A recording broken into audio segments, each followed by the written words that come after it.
বুবলির কাছে সবাই ব্যর্থ, প্রমাণ দিচ্ছি।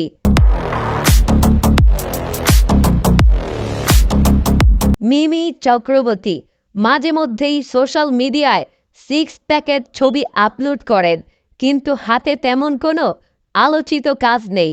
কিছুদিন আগেও তুফান সিনেমায় কাজ করেছিলেন, আলোচনার একেবারেই শীর্ষে।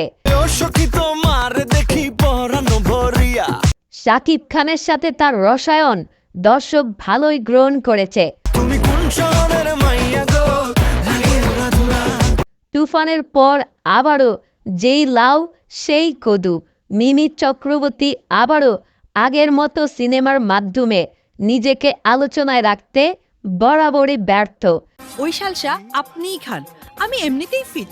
ঠিক যেমনটা যেদিন থেকে অপু বিশ্বাসকে শাকিব খান ডিভোর্স দিয়েছে, সেদিন থেকেই সিনেমার মাধ্যমে অপু বিশ্বাসের আলোচনায় আসা একদম বন্ধ।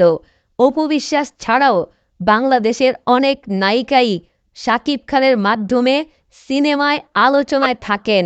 তাদের সিনেমায় শাকিব খানও নাই, আলোচনাও নাই।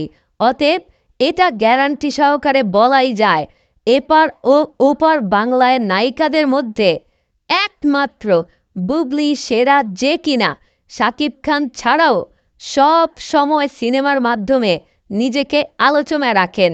বুবলি আপুর ভক্তরা ভিডিওটা শেয়ার করতে কিন্তু ভুলো না। সবাই ভালো থাকবেন। আসসালামু আলাইকুম, আল্লাহ হাফেজ।